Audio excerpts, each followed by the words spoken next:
Hi guys, it's Hannah from UCF. I really miss seeing all of your faces. Seriously, it's been absolute torture not being able to hang out and see any of you guys. But I really hope that you guys are following along with our quarantined quiet time. This is day number 16. Shoot, 16 days since I've seen a lot of you guys. But we're going to get into it. We're going to be following along with our Bible plan on the app called The Drive is the plan that we're following. And so we're going to be reading in Psalm 84:10 today.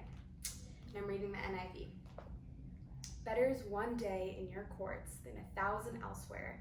I would rather be a doorkeeper in the house of my God than dwell in the tents of the wicked. Man, that's kind of crazy.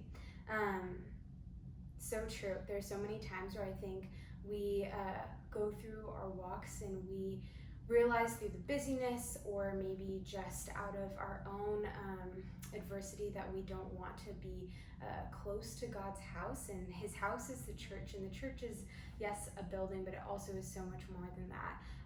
But sometimes our lack of being close to God can cause us to not really prioritize spending time in his space.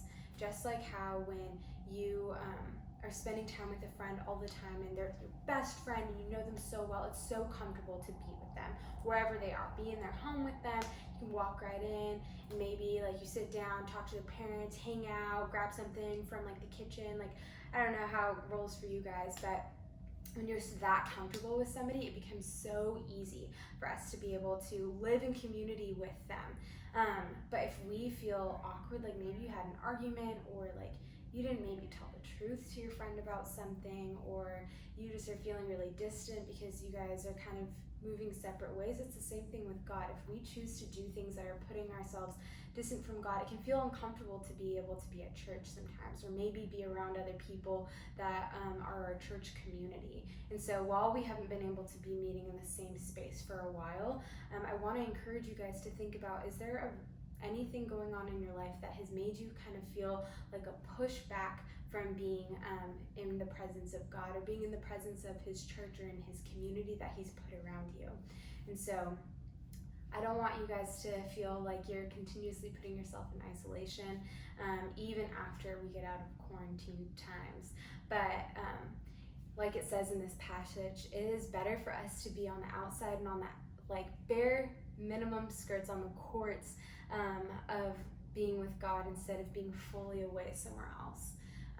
It can feel more comfortable sometimes to be in another place that isn't God's space, but it's so important for us to continuously try and meet him, because he's trying to meet us right where we're at as well. And so think about what you're prioritizing in your life. Think about if church, if spending time with God, if the community that God's put around you has been a priority to you lately.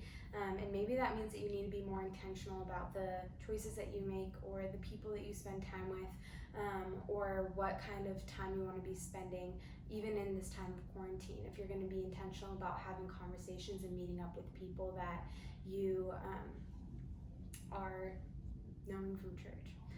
But yeah, we love you guys so much. We miss you. We hope that you guys are still following along with the plan. We're almost done, and hopefully we will get to see you guys soon. Praying for all of you guys. Bye.